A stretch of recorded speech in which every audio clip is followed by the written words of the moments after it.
Hello everybody, it's Killjoy here. In today's video, I'm going to be showing the 4 different charms that you can collect in Pokemon Sword and Shield.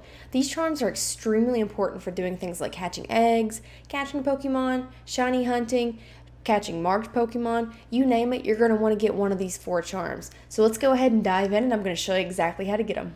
Okay, so the first thing you're going to want to do to actually get 3 of the 4 charms in game is head to Sir Chester. So in case it's been a while, since you've kind of explored your map a little bit, or maybe you're just not to this point yet in the game, you don't know where it is, Sir Chester is this town right here near the top right.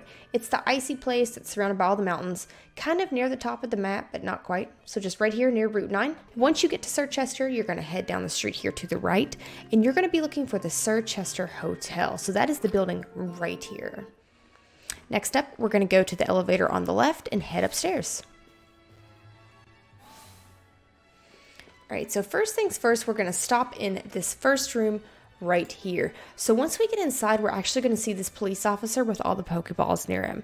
This man, if you talk to him, he's going to actually ask you if you want to battle. If you battle him, he's going to, I think it's a double battle. His Pokemon are around like level 60, 65. I don't know. It's been a while since I fought him. But basically, if you defeat him, he is going to give you the Oval Charm. Now, the Oval Charm, it basically just increases the rate that you get eggs from the Pokemon nursery whenever you're breeding things. So this is going to be really important for, when you're shiny hunting and you're trying to churn out those eggs. That's it for the Oval Charm. Next up, we're going to talk about the Catching Charm. Okay, so I'm just back outside the same elevator from earlier, except this time, instead of stopping in the first room, we're going to head all the way down the hallway to the second door here. Now, inside, you'll see this gentleman standing in the scrubs. And basically what you're going to want to do is after you get your 5th gym badge while you're playing through the game, you can come talk to this man at any time and he will go ahead and give you the Catching Charm. Now the Catching Charm is useful because basically anytime you throw a Pokeball at a Pokemon, it increases the chance that you get a critical capture. Now in case you don't know what that is, that's basically when you throw it, it hits the Pokemon, it shakes once and it automatically captures. So it's pretty nice to have throughout the game as you continue catching things. Next up, I'm going to talk to you about the Shiny Charm. So the Shiny Charm is actually inside the exact same room we were just in to get the Catching Charm, and you're once again going to want to talk to the gentleman here in the scrubs. Now, it's going to take a little bit more work to get your hands on the Shiny Charm. What you're going to have to do is catch every single Pokemon in the game. Now, I know the DLC is out now, and obviously there are more Pokemon than there was when the game first released. In order to get the Shiny Charm, you're only going to have to complete the first 400 here. So that's not going to include the Isle of Armor Pokedex, just these 400. And then once you get that, you can talk to him, and he's actually going to give you a certificate, and he'll fork over the Shiny Charm.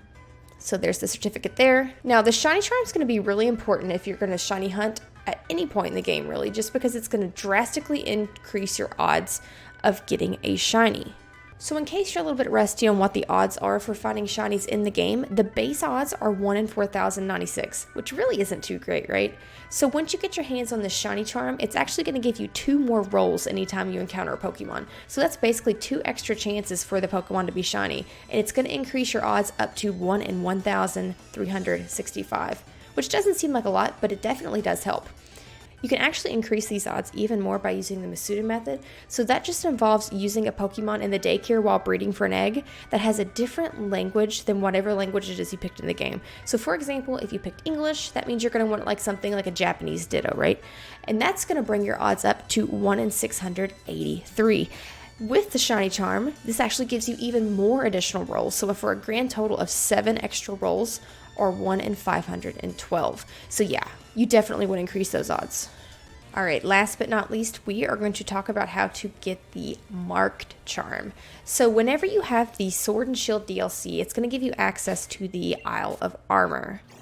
When you get there, you're actually going to want to fly to the Fields of Honor, which is just the starting train station right here. Now, whenever you first arrive at the Isle of Armor, you'll be given a Pokedex. So basically like a Pokedex expansion by this girl here in the lab coat. So after you actually go ahead and catch the new Pokemon that were added with this portion of the expansion, she will rate your Pokedex. She'll show you a new certificate, just like the gentleman for the Shiny Charm did. And then she will give you the Marked Charm. So in case you're curious about what the Marked Charm does, maybe you're actually just not sure what a marked Pokemon is. A marked Pokemon is a Pokemon that you catch in the wild that has a special nickname basically whenever you send it out into battle. So you're going to be able to tell if your Pokemon has a marked by going here to the ribbon section. So let me see if I can find something here that actually has a mark on it. Okay, I finally found one, goodness. So here we actually have a marked Vileplume. So you'll see that it has a ribbon here, and it's the lunchtime mark. So it's a mark for a peckish Pokemon. Now, what you'll actually find out the more that you catch Pokemon, you'll realize there's a bunch of different marks. So my Vileplume there, it actually had the lunchtime mark. So if I were to send that in a battle, it would say basically Vileplume the peckish, right? Was sent in a battle or something like that. But there's a bunch of different ones. So there's a sleepy time mark, a dusk mark, and there are some that are rarer than others. So you'll see here the lunchtime mark that has a 3 in 50 chance with the mark charm, or 1 in 50 without the mark charm. But then there's some that are actually rarer than that. So the further down I scroll to this list, for example, the Vigor mark here. So that's a 1 in 100 chance without the charm, or a 3 in 100 chance with it. So basically this is just a fun little thing to encourage you to catch more Pokemon from the wild. That's actually everything that you need to know about getting all 4 charms in Pokemon Sword and Shield. Is there something you think I left out, or is there something that you have more questions about? Leave me a comment down in the comment section below. I'll do my best to help out, and maybe I'll even make a video for you. Thanks for watching, and stay tuned for my next video.